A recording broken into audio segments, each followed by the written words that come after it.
Good evening students. आज मैं अपनी हिस्ट्री की क्लासेस को फिर कंटिन्यू कर रहा हूं, क्योंकि आप जान रहे हैं कि इस समय लगातार मेरी क्लासेस आ रही हैं। और आपसे मैं ये रिक्वेस्ट करता हूं कि इस क्लास को देखने से पहले आप लाइन से मेरे जितने हिस्ट्री के लेक्चर हैं उसको ज़रूर देख लीजिए। प्लेलिस्ट जो है बनवा दी गई है ना। प्लेलिस्ट जो है वो बनवा दी गई है प्लेलिस्ट, और आप प्लेलिस्ट में लाइन से मेरे लेक्चर देखिए, क्योंकि आपको हर लेक्चर को सीक्वेंस से चलना जरूरी है। और साथ में जो मैं ज्ञान गंगा की सीरीज लेके आ रहा हूं वो आपके कहीं ना कहीं करंट अफेयर्स या जो जीके के पार्ट है उससे भी संबंधित है। अगर आप उसको देखेंगे तो कल के ही लेक्चर में मैंने कॉप की मीटिंग के बारे में बताया। क्वेश्चन बन सकता है कि 2024 की मीटिंग कहाँ होगी, 25 की मीटिंग कहाँ होगी, कार्बन के उत्सर्जन को कितना रखा जाएगा, एल्बिडो क्या होता है, कौन कौन सी ग्रीन हाउस गैसेज हैं। ये सब एग्जाम में आए हुए क्वेश्चन हैं, तो कृपया ज्ञान गंगा सीरीज को आप गंभीरता से लें और उसको नोट करें, क्योंकि जब नॉलेज मिल रहा है तो व्यवस्थित तरीके से लिखिए। वो कोई यहाँ वो आपके पढ़ाई से संबंधित, बस ये थोड़ा डिटेल में है, तो उससे भागिए मत। आपको आपका दिमाग कई चीज़ों पे सोचने के लिए, मतलब कई आयाम पर सोचने के लिए आपका दिमाग एक्टिव हो जाएगा। वरना पेपर आप जो देख रहे हैं वो वही बच्चे कर सकते हैं जिनके पास नॉलेज होगा। बिना नॉलेज के आप सीधा क्वेश्चन आंसर रटने वाली प्रक्रिया में आप रहेंगे तो फिर आजकल के एग्जाम ऐसे नहीं रह गए। तो और जब तक नॉलेज नहीं होगा तो आप सोच नहीं पाएंगे, तो नॉलेज तो जरूरी है। चलिए, अब मैं आपसे कहना चाहता हूं कि जो अब तक मैंने हिस्ट्री की लगातार ली क्लासेस, तो first part, second part, third part, यानी इस थर्ड पार्ट को देखने से पहले आप फर्स्ट सेकंड जरूर रिवाइज कर लिया कीजिए, ताकि एक सीक्वेंस बना रहे। हिस्ट्री में भूलने की समस्या होती है, तो इसीलिए आपको सीक्वेंस में पढ़ना। और मैं हिस्ट्री की क्लासेस को कंटिन्यू कर रहा हूं सिर्फ आप ही के लिए, ताकि आपको एंशिएंट हिस्ट्री की समस्या सॉल्व हो जाए। और क्लास में जो पढ़ेंगे, जो भी सर पढ़ाते हैं, आप उसमें इसको ऐड करते चलेंगे, तो आपका क्लास का नॉलेज प्लस ऑनलाइन नॉलेज दोनों मिलकर आपको एक अच्छा कंटेंट तैयार करने में मदद करेगा। तो क्लास की वैल्यू भी है और ऑनलाइन की भी वैल्यू है, तो ध्यान रखेंगे, ऐड करते चलेंगे दोनों सब चीजें। और मेरे क्लास में आप सिस्टमेटिक तरीके से चलिए, ठीक है।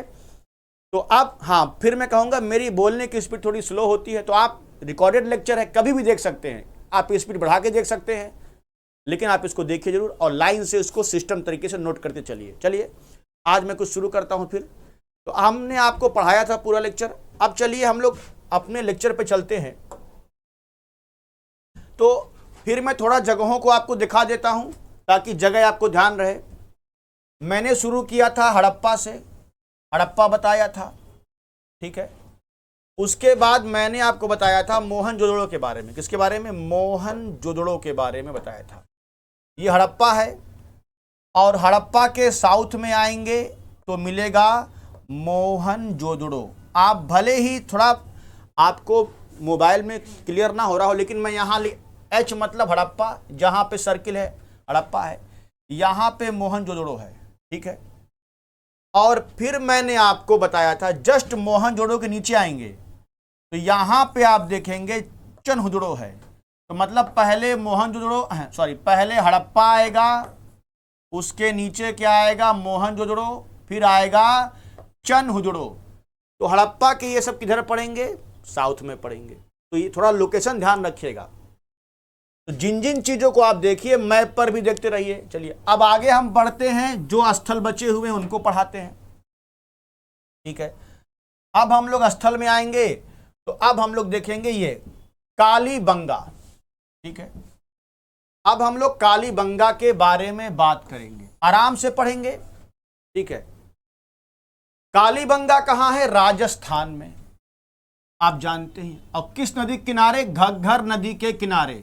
आप जरा ध्यान रखेंगे, है क्या कि सिंधु सभ्यता को वर्तमान में सिंधु सरस्वती सभ्यता, या इसको कुछ लोग घग्घर हकरा सभ्यता के नाम से भी बुलाते हैं। कई नाम हो गए, बहुत नाम हो गए। सिंधु घाटी सभ्यता, हड़प्पा सभ्यता, सिंधु सरस्वती सभ्यता, घग्घर हकरा सभ्यता, प्रथम नगरीय सभ्यता, कास्युगीन सभ्यता, तमाम नाम हो गए इसके। तो पहले जान लो कि घग्गर हकरा क्या है। जो घग्गर का ही नाम है सरस्वती नदी, यानी कुछ लोग घग्गर को सरस्वती नदी नाम से भी बुलाते हैं, जो कि माना जाए विलुप्त हो गई। तो इसी घग्गर को हकरा के नाम से भी जानते हैं। तो आज के जो हमारे इतिहासकार हैं, ये कहते हैं कि भाई ये घग्गर हकरा का जो क्षेत्र है, यानी घग्गर नदी ही हकरा के नाम से जानी जाती है, और फिर सिंधु नदी भी है। तो कहते हैं कि पूरी सिंधु सभ्यता घग्गर और हकरा नदी के आसपास थी, जो कि सरस्वती नदी के नाम से जानी जाती घग्गर। और हकरा क्या है? घग्गर का ही नाम है। और ये पूरा इलाका जो है राजस्थान और आपके गुजरात के आसपास फैला हुआ था उस समय, सिंधु नदी का इलाका, जो कि पाकिस्तान में भी था। लेकिन आज के इतिहासकार मानते हैं घग्गर और सरस्वती नदी, यानी घग्गर को हम सरस्वती और हकरा के नाम से जानते हैं। तो इसे वर्तमान में सिंधु, सरस्वती या घग्गर हकरा सभ्यता का नाम इसलिए देते हैं क्योंकि आज के इतिहासकार मानते हैं कि यह सभ्यता सरस्वती नदी के आसपास के क्षेत्रों में थी।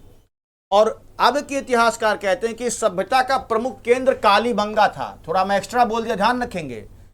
सिंधु सभ्यता का केंद्र आज के इतिहासकार कालीबंगा को भी मानते हैं कि घग्गर हकरा सभ्यता है, और इसका प्रमुख केंद्र कालीबंगा को मानते हैं आज के इतिहासकार। थोड़ा ध्यान रखेंगे।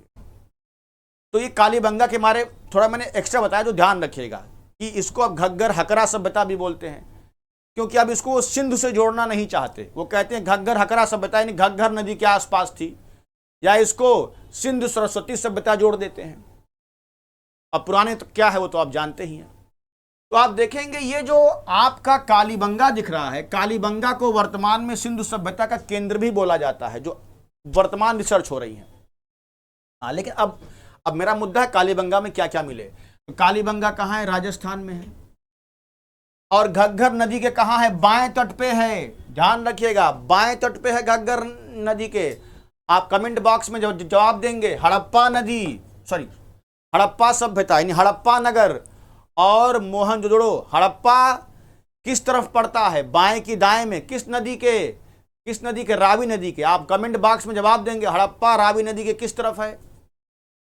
और ये भी जवाब देंगे मोहनजोदड़ो सिंधु नदी के किस तरफ है। राजस्थान में पाया गया कालीबंगा का जो क्षेत्र है, ये घग्गर नदी के बाएं तट पर है। ठीक है। अब इसकी खोज एन घोष ने किया था। एन घोष ने कब किया था? 1953 में एन घोष ने इसकी खोज किया था। ठीक है। तो ये इंग्लिश में है कि जो Kalibangan presently situated on the left bank of Ghaggar river, यानी घग्गर रिवर के लेफ्ट बैंक पे है। और सबसे इंपॉर्टेंट कहां है? राजस्थान में है। तो पहले यही ध्यान रखेंगे। और किस नदी किनारे? घग्गर नदी किनारे। और कहां पर? बाएं तट पे। इतना पहले ध्यान रखना। ठीक है। और सिंधु सभ्यता को घग्गर हकरा सभ्यता के नाम से भी जानते हैं, क्योंकि आज के इतिहासकार इसे सिंधु सरस्वती या घग्गर हकरा सभ्यता का नाम देना चाहते हैं, क्योंकि वो मानते हैं कि इसी के आसपास ये सभ्यता फैली थी। जो भी हो ध्यान रखेंगे, वो तो एक शोध का विषय है। तो आप पहले, हाँ, कालीबंगा को काले रंग की चूड़ियां भी, कालीबंगा का अर्थ है काले रंग की चूड़ियां। ठीक है। अब आगे देखेंगे। आगे जो आप आएंगे तो हम लोग कहां पहुंच चुके हैं? अब हम लोग पहुंच चुके हैं कालीबंगा के बारे में हम लोग पढ़ रहे हैं। ठीक है। तो अब देखेंगे तो कालीबंगा का जो क्षेत्र है वो आपके घग्गर नदी के क्या है? किनारे है। और कालीबंगा से क्या क्या मिला ये जानना जरूरी है। देखिए, कालीबंगा से चना, सरसों, कच्ची ईंट के भवन, लकड़ी की नाली। मैंने क्या बताया था? चना, सरसों, कच्ची ईंट, लकड़ी की नालियां। याद कीजिए, कल के लेक्चर में मैंने बताया था कि पूरे सिंधु सभ्यता में नालियां पाई गई हैं, और वो पक्की ईंटों से बनी हैं और ढकी हुई हैं पत्थरों से। लेकिन कालीबंगा एक जगह है जहां पर लकड़ी से बनी हुई नालियां पाई गई हैं। ध्यान रखेंगे। 7 हवन कुंड मिले हैं, यानी हवन कुंड आगे नीचे इंग्लिश में लिखा है, देख लीजिएगा। भूकंप के प्रमाण, ये ध्यान रखिएगा, भूकंप के प्रमाण भी यहीं से मिले हैं। यानी कालीबंगा से भूकंप के प्रमाण मिले हैं। युग्म शवधान मतलब एक ऐसा कब्र मिला है जो उसमें स्त्री और पुरुष को एक साथ दफनाया गया है। जरा याद कीजिए, सिंधु सभ्यता में कितने प्रकार के शवधान हैं? सिंधु सभ्यता में कितने प्रकार के से शवों को दफनाते थे, या कितने प्रकार से शव की अंत्येष्टि यानी क्रिमेशन करते थे? तो ध्यान रखेंगे, 3 प्रकार से अंत्येष्टि या क्रिमेशन करते थे। एक को कहते थे क्या? पूर्ण शवधान। पूर्ण शवधान का मतलब जिसमें शव को दफना देते थे। आंशिक शवधान, इसका मतलब यह था कि शव को खुले में छोड़ देते थे, चील कौवे खाते थे, फिर जो हड्डियां बचती थी उसको दफनाते थे। फिर तीसरा था दाह संस्कार, जिसमें जला देते थे। तो सब बातें रिपीट करते रहो, दिमाग में छप जाए, ठीक है। तो लकड़ी की नालियां मिली, यहां से कांसे, अब देखिए हाथी के दांत की कंघी मिली है, हाथी के कांसे से निर्मित दर्पण मिला है, अलंकृत ईंट मतलब डेकोरेटेड ब्रिक्स मिला है, यानी ऐसी ईंट मिली है जिस पर डिजाइनिंग की गई है, पैर से चलाने वाली चक्की मिली, अंडाकार कब्र मिला है, ध्यान रखेंगे, बालक का कपाल खंड, बालक की खोपड़ी मिली, सर्जरी के प्रमाण मिले हैं। सर्जरी, सूती वस्त्र में लिपटा हुआ उस्तरा मिला है, सूती वस्त्र में लिपटा हुआ उस्तरा मिला है, और बेलनाकार मोहर मिली है। आप कमेंट बॉक्स में जवाब देंगे, सिंधु सभ्यता में मोहरों का आकार क्या था? कमेंट बॉक्स में वेट करूंगा, आप सब, आपको याद हो गया होगा क्योंकि कमेंट में सबके देखता हूं। ममी के प्रमाण मिले, ममी, तो आपने देखा कि इस तरह से यह मिला। सबसे इंपॉर्टेंट है भूकंप के प्रमाण कहां मिले, लकड़ी के नाली के प्रमाण कहां मिले, यह बड़ा इंपॉर्टेंट है। बाकी आप देख रहे हैं खेती के प्रमाण भी हैं, क्योंकि खेत के प्रमाण मतलब खेती के प्रमाण भी कालीबंगा से मिल जा रहे हैं।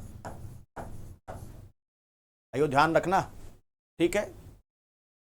अब एक इंपॉर्टेंट चीज जो मैंने हाईलाइट किया है, कालीबंगा में तीनों प्रकार के क्रिमेशन, यानी 3 kinds of cremation has been, all the 3 types of cremation has been found in Kalibangan. यानी कालीबंगा में तीनों प्रकार के अंत्येष्टि यानी शवधान यानी क्रिमेशन का उल्लेख मिला है। जैसे यहां पर आंशिक शवधान के भी प्रमाण मिले हैं, जो बताया है, जिसमें लाशों को खुले में छोड़ देते थे। पूर्ण शवधान के भी प्रमाण मिले हैं, और दाह संस्कार, तीनों विधियां मिली हैं, ठीक है। Evidence of partial cremation, complete cremation and cremation has been found in Kalibanga. That is all 3 method of cremation.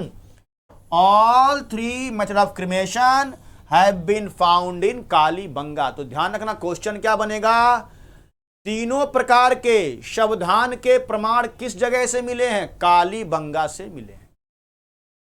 कहां से मिले हैं? कालीबंगा से। ये ध्यान रखें।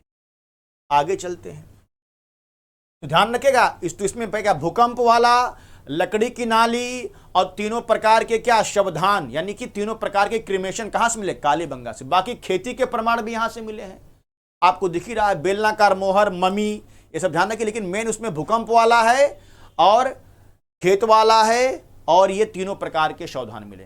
बाकी आपको कई बार पढ़ना पड़ेगा, एक बार में याद नहीं होगा, ठीक है। चलिए अब हम आगे बढ़ते हैं, तो इसको मैं मिटा देता हूं ताकि जब पीपीटी जाए तो आपको अच्छे से जाए, ठीक है। बस ध्यान रखिए, खेती के प्रमाण भी कालीबंगा से मिले हैं। बाकी अब आगे बढ़ते हैं, तो मैं आराम से पढ़ा रहा हूं, आप इसको स्पीड में करके देखेंगे, ठीक है। चलिए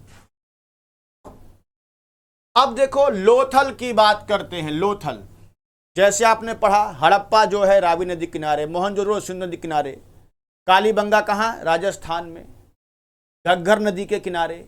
अब आ गया लोथल। लोथल क्या है? ये गुजरात के है, भोगवा नदी और साबरमती के संगम पर।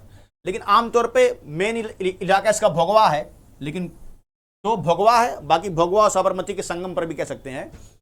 तो लोथल गुजरात में है, और भोगवा नदी जहां भोगवा और साबरमती मिलती है वहीं पर है ये लोथल, ठीक है। अब लोथल के बारे में मैं बता दूं कि लोथल एक ऐसा जगह है जो कि सिंधु सभ्यता का एक प्रमुख व्यापारिक केंद्र माना जाता है, ठीक है। इसकी खोज किसने किया था भैया? इसकी खोज किया था किसने?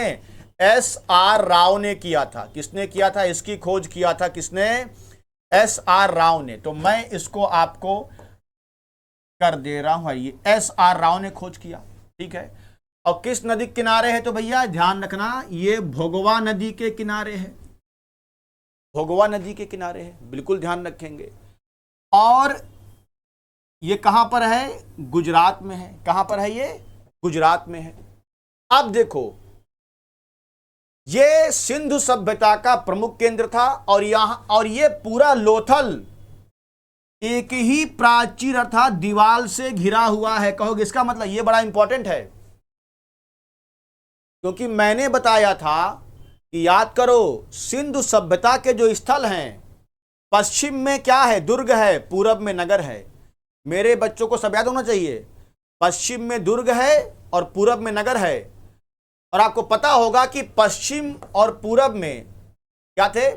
पश्चिम में दुर्ग थे। मैं कहां लिख दूं? जगह थोड़ा कम है। मतलब पश्चिम में क्या थे? पश्चिम में दुर्ग थे और पूरब में नगर थे। तो इन दुर्ग और नगर के चारों तरफ एक रक्षा दीवार बनाई जाती थी। रक्षा दीवार, इसको आप हिंदी में प्राचीर भी कहते हो। प्राचीर दीवार, ताकि इसको सुरक्षित रखा जा सके। लेकिन देखा गया है कि ये दुर्ग के लिए अलग रक्षा दीवार बनती थी, नगरों के लिए अलग था। लेकिन लोथल एक ऐसी जगह है जिसके चारों तरफ एक ही प्राचीर यानी रक्षा दीवार बनाई गई थी। यानी पूरा शहर एक ही रक्षा प्राचीर से घिरा हुआ था। एक ही दीवार पूरे शहर को घेरी थी, यानी एक ही सेफ्टी वॉल था जो पूरे शहर को घेरे हुए था। बाकी हर जगह अलग अलग मिले हैं। लोथल के अलावा एक जगह और ऐसी है जो उसमें पीपीटी में नहीं दिया है, वो है कालीबंगा। कालीबंगा भी वो जगह है जो एक ही प्रकार के प्राचीर यानी रक्षा दीवार से घिरा हुआ था। बाकी और जगह ऐसी हैं कि जहां पर दुर्ग के लिए अलग रक्षा दीवार बना था और नगरों के लिए अलग रक्षा दीवार बना था। लेकिन कालीबंगा और लोथल दो ऐसे हैं जो एक ही रक्षा दीवार से घिरे हुए थे। ध्यान रखेंगे, ठीक है। तो एक ही प्राचीर अर्थात दीवार से घिरे हुए थे। भैया ध्यान रखेंगे आप लोग, मैं बहुत चीजें बता रहा हूं, इसीलिए आराम से पढ़िएगा। अब देखो, यहां पर विश्व का सबसे प्राचीनतम गोदीबार डक, यानी जहां पर समुद्री नावें उतरती थी और समुद्र में प्रवेश करती थी। आप बंदरगाह कह दो या डॉकयार्ड कह दो, तो सबसे प्राचीनतम बंदरगाह लोथल में प्राप्त हुआ है, ठीक है।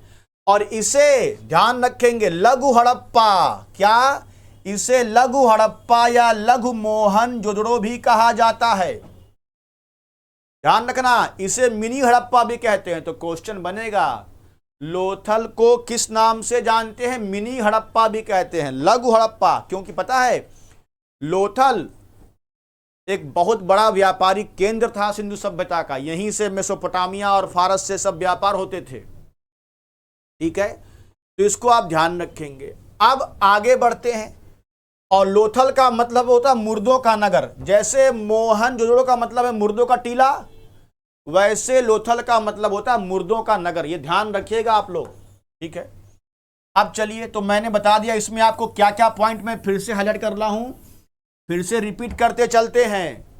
सिंधु नदी, अरे हड़प्पा रावी नदी किनारे, मोहनजोदड़ो सिंधु नदी किनारे, लोथल भोगवा नदी किनारे, कालीबंगा कहाँ? राजस्थान में घग्गर नदी किनारे। ऐसे याद कीजिए। बाकी आपके सामने देख ही रहे हो, कालीबंगा लोथल क्यों फेमस है। लोथल बंदरगाह है, ये एक ही प्रकार के प्राचीर से घिरा हुआ है। कालीबंगा से खेती के साक्ष्य मिले, लकड़ी की नालियां मिली हैं, भूकंप के प्रमाण मिले हैं। ऐसे याद कर लीजिए, ठीक है। और कालीबंगा और लोथल दो ऐसी जगह जो एक ही प्रकार के सेफ्टी वॉल यानी रक्षा प्राचीर से घिरे हुए हैं, ठीक है। चलिए अब आगे बढ़ते हैं। तो ये तो मैंने बता दिया है। अब देखिए, सिंधु घाटी सभ्यता, ये मैंने आपको बता दी कि लोथल जो था व्यापार का केंद्र था। ये पूरे आपको पढ़ लीजिएगा। हाँ, अब यहां से मिले क्या क्या है? अग्नि वेदिका, जैसे पीछे भी आप मिले देखा था आपने, अग्नि वेदिका मिली है जहां यज्ञ या हवन होते थे। अग्नि वेदिका मतलब जहां यज्ञ या हवन होते थे, वो मिला है। 3 युग्म शवधान, यानी 3 शव मिले हैं एक साथ। बर्तन के टुकड़े पर चावल के दाने मिले। बाजरे के प्रमाण मिले। मिट्टी से निर्मित गौरिल्ला की मूर्ति मिली। मिट्टी से बने हुए गौरिल्ला की मूर्ति मिली। एक दो मुहे राक्षस के अंकर, मतलब एक ऐसा मतलब फारसी सील मिला है जिस पर 2 मुंह वाले राक्षस को दिखाया गया है। पंचतंत्र के चालाक लोमड़ी की कहानी, ये वही कहानी है चालाक लोमड़ी की जिसमें कौवे और लोमड़ी की कहानी है। कौवे के मुंह में रोटी था, लोमड़ी कहती गाना गाओ, तो कौवा गाना गाता, रोटी गिर जाती, लोमड़ी लेके भाग जाती है। ये पंचतंत्र की कहानी बाद में विष्णु शर्मा ने लिखा था, लेकिन ये कहानी का प्रमाण वहां पे एक घड़े पे मिला है। उस घड़े को देख के लगता है कि इस कहानी को उस पर दर्शाया गया था। तो यानी चालाक लोमड़ी की कहानी जो अभी तक फेमस है उस समय थी। रंगने वाले कुंड मिले हैं। लकड़ी के अन्नागार मिले हैं। ध्यान रखना, अन्नागार तो मोहनजोदड़ो में मिला है। और मैंने बताया था अन्नागार मोहनजोदड़ो की सबसे बड़ी इमारत मानी जाती है। सिंधु सभ्यता का सबसे बड़ा स्थल मोहनजोदड़ो, और मोहनजोदड़ो का सबसे बड़ा स्थल जो है मोहनजोदड़ो का, मैंने पिछले क्लास में गलती से बोल दिया था सिंधु सभ्यता का, तो गलती से बोला था, लेकिन सिंधु सभ्यता का सबसे बड़ा स्थल मोहनजोदड़ो है। और मोहनजोदड़ो में सबसे बड़ी इमारत अन्नागार है। तो यहां भी अन्नागार मिला है, मगर लकड़ी के अन्नागार मिले हैं। हाथी के दांत की पटरियां मिली हैं। हाथी के दांत की बनाई हुई पटरियां थी। घोड़े की लघु मूर्ति और कांसे की सुई मिली है। तो ध्यान रखेंगे क्या क्या मिला है। तो गौरिल्ला का प्रमाण मिला है, लकड़ी के अन्नागार मिले हैं, हाथी के दांत मिले हैं, अग्निकुंड मिले हैं, ये सब ध्यान रखेंगे। ठीक है, तो मैं इसको हट जा रहा हूं, आप इसको देख लीजिए। तो ये सारी चीजें ध्यान, कई बार पढ़ोगे तब ध्यान होगा, है ना। क्या हाथी के दांत, कांसे की सुई के प्रमाण मिले हैं, चावल के दाने मिले हैं, बाजरे के प्रमाण मिले हैं, वृत्ताकार चौकोर अग्निवेदिका मिली है, 3 युग्म शवधान मिले हैं। नीचे इंग्लिश में लिखा है, देख लीजिएगा। हिंदी में बोलना थोड़ा जरूरी, हिंदी बच्चे याद है, बाकी इंग्लिश में सब लिखा हुआ है। तो आप ये देख रहे हैं कांसे की सुई, तो कांसे की सुई के, लेकिन इसमें सबसे बड़ा इसका सेंटर है, ये व्यापारिक केंद्र था, ये ध्यान रखिएगा। लोथल और कालीबंगा एक ऐसे क्षेत्र हैं जो एक ही प्रकार के प्राचीर से क्या है, घिरे हुए हैं। ठीक है, आप ध्यान रखेंगे। चलिए अब आगे बढ़ते हैं। धौलावीरा इंपॉर्टेंट। धौलावीरा का मतलब सफेद कुआं होता है, और ये गुजरात के कच्छ जिले में है। कहां है? गुजरात के कच्छ जिले में भाई। मैं रिपीट कर दूं, हड़प्पा रावी नदी के तट पर पाकिस्तान में, मोहनजोदड़ो सिंधु नदी के तट पर पाकिस्तान में, कालीबंगा कहां? राजस्थान में, घग्घर नदी के तट पर, लोथल गुजरात में, भोगवा साबरमती की नदी के तट पर। ठीक है, धौलावीरा कहां है? ये गुजरात के कच्छ में है। ठीक है, और यहां पर सबसे बड़ी चीज है, लिखा तो बहुत कुछ है, स्टेडियम मिला है। स्टेडियम मिला है। सुनामी जैसे तूफान के प्रमाण मिले हैं, ध्यान रखिएगा। स्टेडियम मिला है और सुनामी जैसे तूफान के प्रमाण मिले हैं। इसकी खोज किसने किया था? जेपी जोशी ने। तो पहला खोज जेपी जोशी ने किया था। यहां से सबसे बड़ी बात स्टेडियम के प्रमाण और सुनामी के प्रमाण ध्यान रखिएगा। सुनामी जैसे किसी आपदा के प्रमाण मिले हैं यहां पर, और न्योले की मूर्ति मिली है, खगोलीय वेधशाला मिला है, यानी कि एक ऑब्जर्वेटरी भी मिली है। तो सबसे बड़ी चीज यहां का स्टेडियम, यानी पूरे सिंधु सभ्यता में धौलावीरा ही वो जगह है जहां पे स्टेडियम के प्रमाण मिले। हालांकि ये लोग, इनके यहां सबसे अधिक पांसे का खेल प्रसिद्ध था। ये लोग पांसे का खेल खेलते थे जो कि फेमस था, पांसा लूडो के टाइप का। हाँ, लेकिन स्टेडियम भी था, कोई गेम होता होगा। बाकी सूचना पट मिला, जैसे आपके कोचिंग में सूचना इंफॉर्मेशन नोटिस या नोटिस बोर्ड होता है, तो वैसे यहां नोटिस बोर्ड मिल गया, ऑब्जर्वेटरी मिल गया, ठीक है, स्टेडियम मिल गया, न्योले की मूर्ति मिली, सब ध्यान नहीं। और स्टेडियम के बाकी सब तो हैं। और सबसे बड़ा चीज है कि धौलावीरा से सबसे बड़ा शिलालेख मिला हुआ है। सबसे बड़ा जो है शिला, लार्जेस्ट इंस्क्रिप्शन, सबसे बड़ा जो शिलालेख है ये धौलावीरा से ही मिला है। और पूरे सिंधु सभ्यता में सबसे बेहतर वाटर ड्रेनेज सिस्टम कहां मिला है? धौलावीरा में ही मिला है। पूरे सिंधु सभ्यता में सबसे अच्छा ड्रेनेज सिस्टम कहां का है? धौलावीरा का ही है। ध्यान रखना, ये जल प्रबंधन। तो आपको भले कुछ चीजें भूल जाएं, लेकिन 3 चीज ध्यान होनी चाहिए। धौलावीरा क्यों फेमस है? वाटर मैनेजमेंट के लिए, स्टेडियम के लिए, और एक तीसरा पॉइंट जो सबसे मैंने बताया इंपॉर्टेंट क्या है कि धौलावीरा में सबसे बड़ा क्या मिला है? शिलालेख मिला है। क्योंकि ध्यान रखिएगा, पिछले क्लास में भी मैंने बताया था, ठीक है, कि हड़प्पा सभ्यता पूरे उसमें सबसे ज्यादा मोहर कहां मिली है? कमेंट बॉक्स में जब जवाब देंगे, यानी मोहर सबसे अधिक कहां मिली है? पुरुष वाली मूर्तियां कहां मिली हैं? महिलाओं। पूरे सिंधु सभ्यता में आप देखोगे सबसे ज्यादा जो है पुरुष मूर्तियां नहीं, महिला मूर्तियां मिली हैं। लेकिन एक ही जगह है जहां पुरुष मूर्तियां महिला मूर्तियों से ज्यादा हैं। आप बताएंगे कौन सी जगह है? बाकी मैंने बताया सबसे बड़ा शिलालेख कहां से मिला है? कहां से मिला है? धौलावीरा। तो इसमें 3 चीजें, सबसे बड़ा शिलालेख, उसके बाद स्टेडियम, उसके बाद तीसरा चीज क्या है? सबसे अच्छा वाटर मैनेजमेंट। बाकी आप देखेंगे यहां पे सुनामी के प्रमाण मिल गए, ठीक है। तो इतनी बातें आप ध्यान रखेंगे, ठीक है। अब जरा एक बात को मैं और रिपीट कर दूं जो बहुत इंपॉर्टेंट है, ठीक है। वो इंपॉर्टेंट इसलिए है क्योंकि आप जब देखेंगे उस चीज को तो वो इंपॉर्टेंट क्यों है, अब उसको हम बताते हैं क्यों इंपॉर्टेंट है, ठीक है। मैं जरा चलता हूं पीपीटी पे।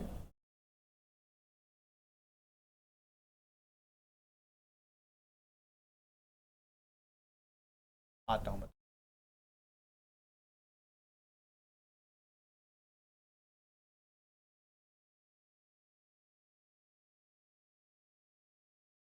आप पेशेंस रखेंगे।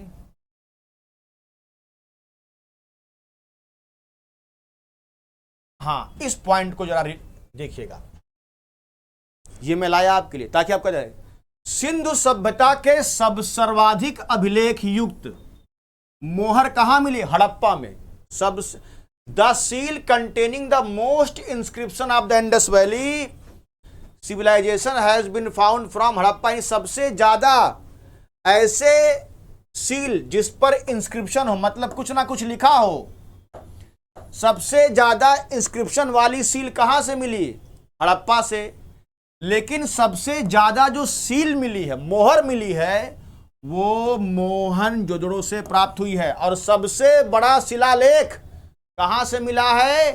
धौलावीरा से। तो मैं जरा इसको लिख दूं, ये सब बहुत डिटेल में अच्छे अच्छे क्वेश्चन बनते हैं यहां से। जैसे धौलावीरा से क्या मिला? धौलावीरा से मिला सबसे बड़ा शिलालेख, सबसे बड़ा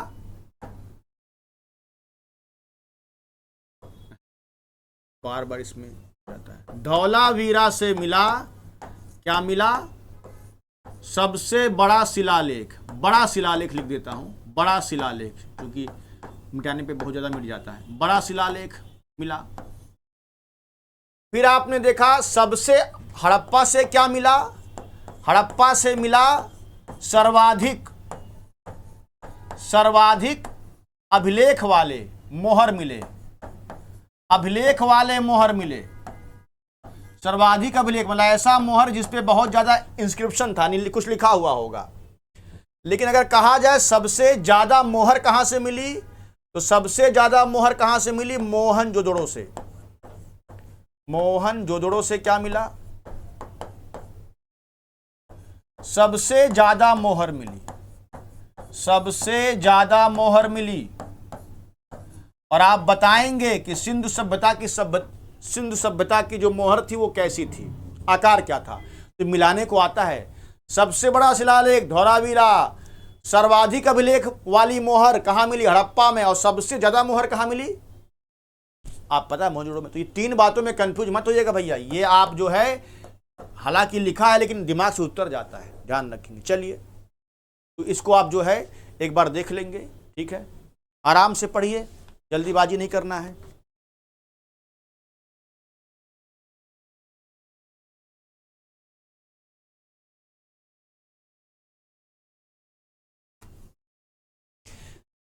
अब इसके बाद हम लोग आएंगे नेक्स्ट पॉइंट पे, अपने वाले पुराने पीपीटी पे चलते हैं जो हम लोग पढ़ रहे थे। चलिए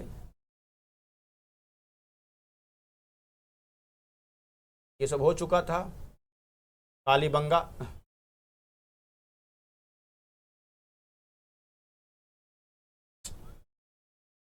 लोथल। अब हम लोग याद करेंगे बनवाली, ठीक है, राखीगढ़,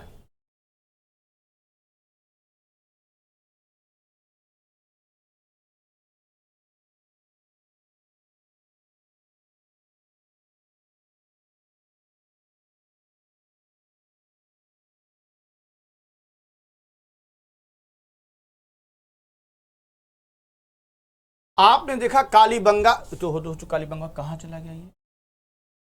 अब चलिए धौलावीरा हो गया, तो भी हो चुका है, बचा क्या है, लोथल भी हो गया।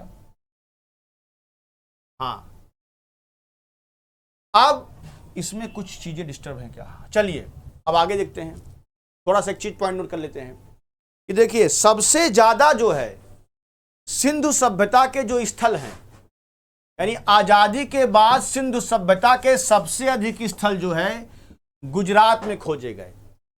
यानी आजादी के बाद सिंधु सभ्यता के सबसे ज्यादा स्थल कहां खोजे गए, गुजरात में खोजे गए। लेकिन हड़प्पा सभ्यता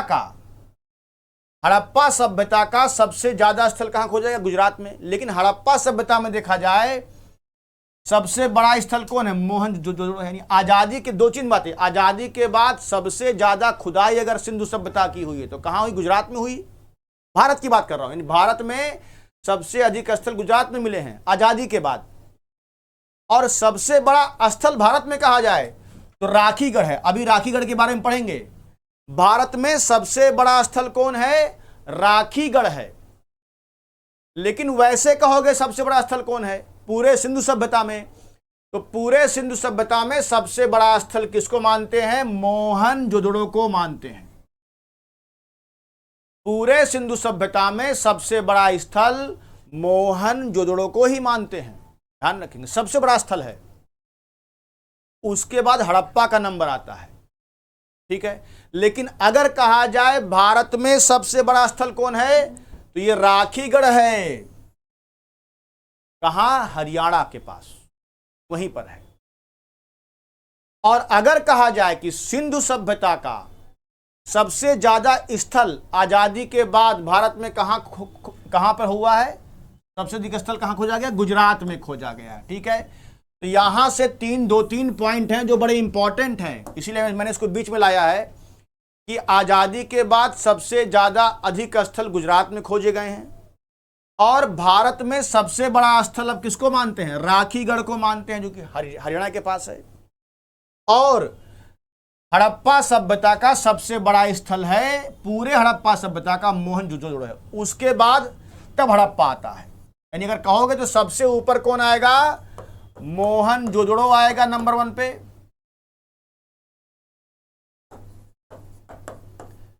फिर मोहनजोदड़ो आएगा नंबर 1 पे, मोहनजोदड़ो आएंगे नंबर 1 पे। फिर नंबर 2 पे आएगा, ये हम साइज बता रहे हैं घटते क्रम में, नंबर 2 पे आएगा हड़प्पा। कौन आएगा, हड़प्पा।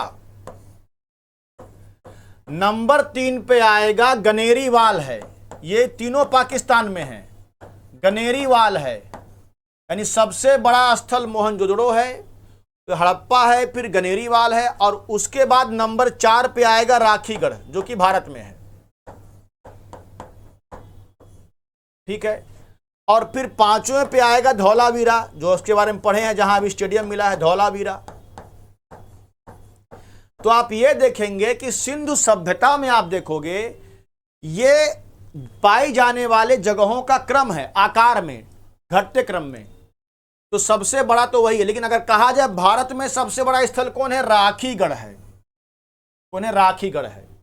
वैसे तो कौन है, मोहनजोदड़ो है। ठीक है, तो आपने इसको देख लिया। अब मैं कुछ आपको चीजें दिखा देता हूं जो आपको दिखना पड़ेगा।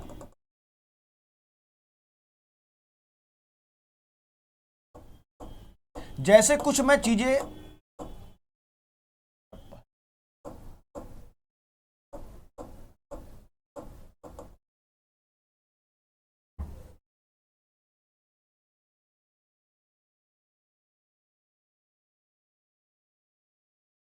अब थोड़ा सा हम लोग बनवाली के बारे में पढ़ लेते हैं, राखीगढ़ के बारे में।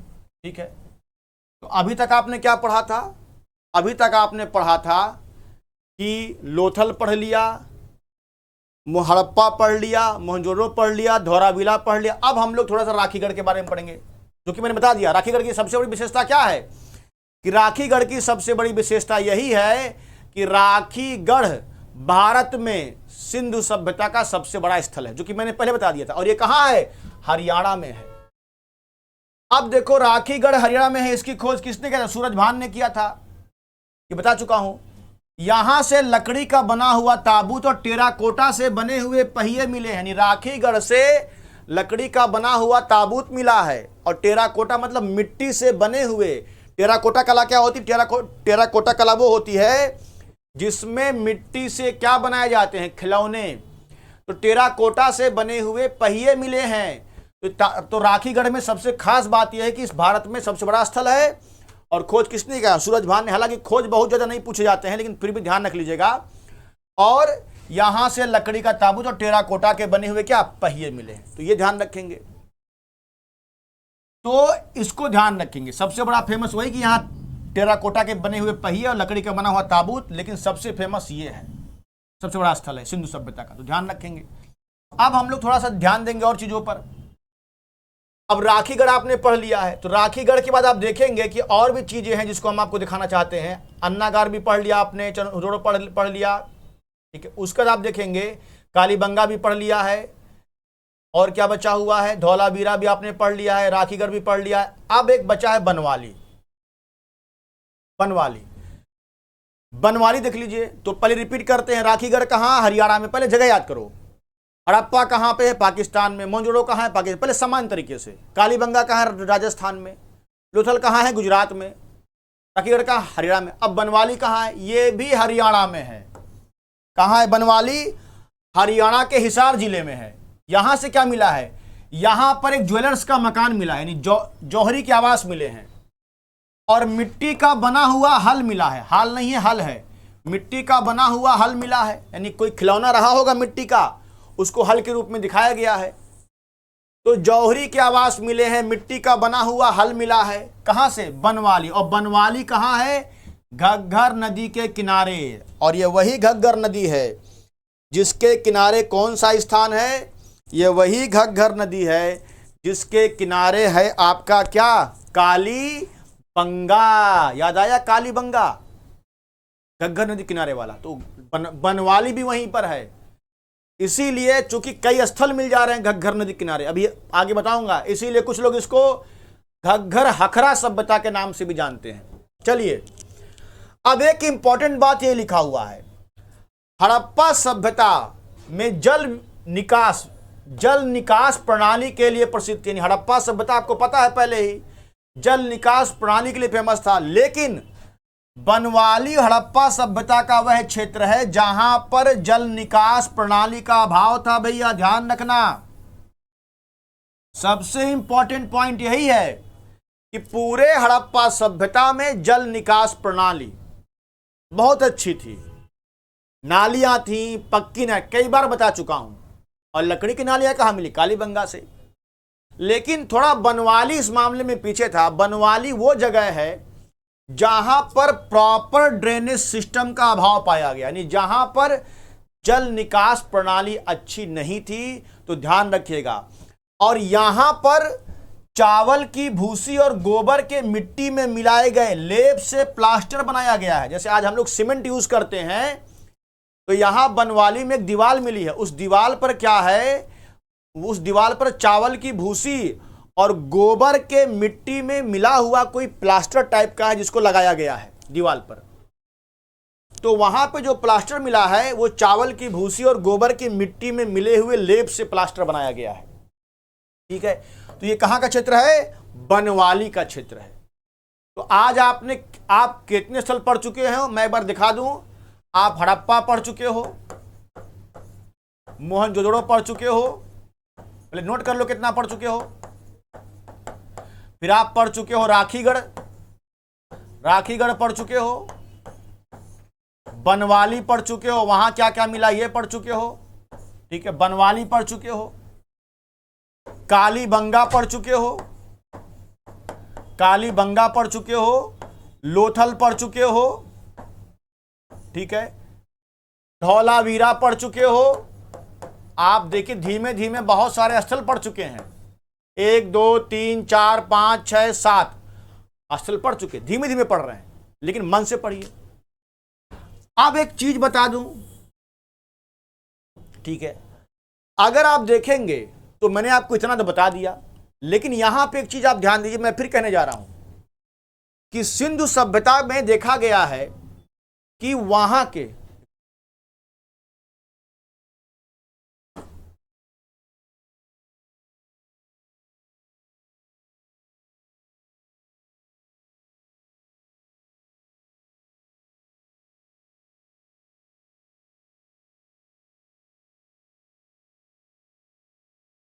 देखिए सिंधु सभ्यता में एक चीज देखा जाता है, जो खास बात यह है कि सिंधु सभ्यता के लोगों ने, ध्यान रखिएगा थोड़ा सा और बात है, कि इन्होंने भवन निर्माण पर, यानी सिंधु सभ्यता के लोगों ने सार्वजनिक भवनों के निर्माण पर,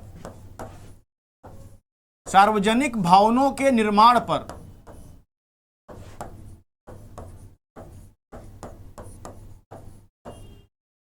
ज्यादा खर्च नहीं किया। ज्यादा खर्च क्या है? नहीं किया था। बड़ी कलाकारी थी। कलाकारी क्या थी कि ये लोग मिस्र और मेसोपोटामिया के शासक के तरह से बड़े बड़े महल ऐशो आराम में नहीं थे। इन्होंने सार्वजनिक भवनों के निर्माण पे खर्च नहीं किया। कोई आलीशान बिल्डिंग या ताजमहल जैसी बिल्डिंग नहीं बनाई। इन्होंने सारा ध्यान दिया जनता के जीवन स्तर को उठाने में, यानी मूलभूत सुविधाओं पे बहुत ध्यान दिया। नालियां बनवाना, सड़कें बनवाना, इन सब पे ध्यान दिया है।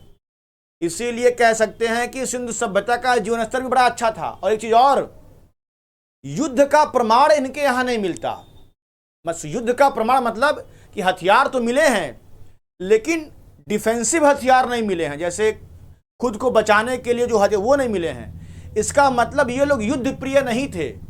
लड़ाइयां होती होंगी, युद्ध का प्रमाण गलती से निकल गया लड़ाई, लेकिन इनके यहां डिफेंसिव हथियार नहीं मिले हैं कि जिससे किसी को मतलब बचाते हो खुद को। डिफेंसिव मतलब जैसे आपको कोई ढाल हो गया, कोई कुछ हो गया जिससे, या कोई कवच हो गया, ये सब नहीं मिले। तो डिफेंसिव वेपन्स यानी रक्षात्मक हथियार नहीं मिलने से यह अनुमान लगाते हैं कि ये लोग युद्ध प्रिय नहीं थे, शांति प्रिय थे। इस तरह से मैं आपको थोड़ा धीमे धीमे सब्जेक्टिव भी बताते चल रहा हूं। तो आपने इतना पढ़ लिया, अब उम्मीद है कि आप यहीं तक इसको ध्यान रखेंगे और पिछली बातों को रिवाइज कीजिए लगातार, क्योंकि जब ये सभ्यता खत्म, अभी मैं बता दूं 4 5 6 स्थल और हैं, फिर मैं बताऊंगा धार्मिक जीवन, फिर बताऊंगा आर्थिक जीवन, फिर सामाजिक जीवन, इसको एक साथ में बता दूंगा। तो आपका पूरा समझिए एक सिंधु घाटी सभ्यता अच्छे तरीके से खत्म हो जाएगा। तो जितने स्थल पढ़ाया और आज जो पढ़ाया, आप उसको ध्यान से क्या करेंगे, पढ़ लेंगे, और फिर आप जो है अगले क्लास में रिवाइज करके बैठेंगे। फिर मैं इसको आगे बताऊंगा। तो अभी ये 2-3 दिन और लगेगा इसको खत्म करने में, क्योंकि मैं आराम से पढ़ा रहा हूं, ठीक है, और साथ में क्लासेस भी मेरी होती हैं। तो फिर मुलाकात होगी, तब तक के लिए जय हिंद, जय भारत, जय सिया राम, जय हनुमान, जय कृष्ण, जय बुद्ध, जय भीम। चलिए मिलते हैं फिर, धन्यवाद।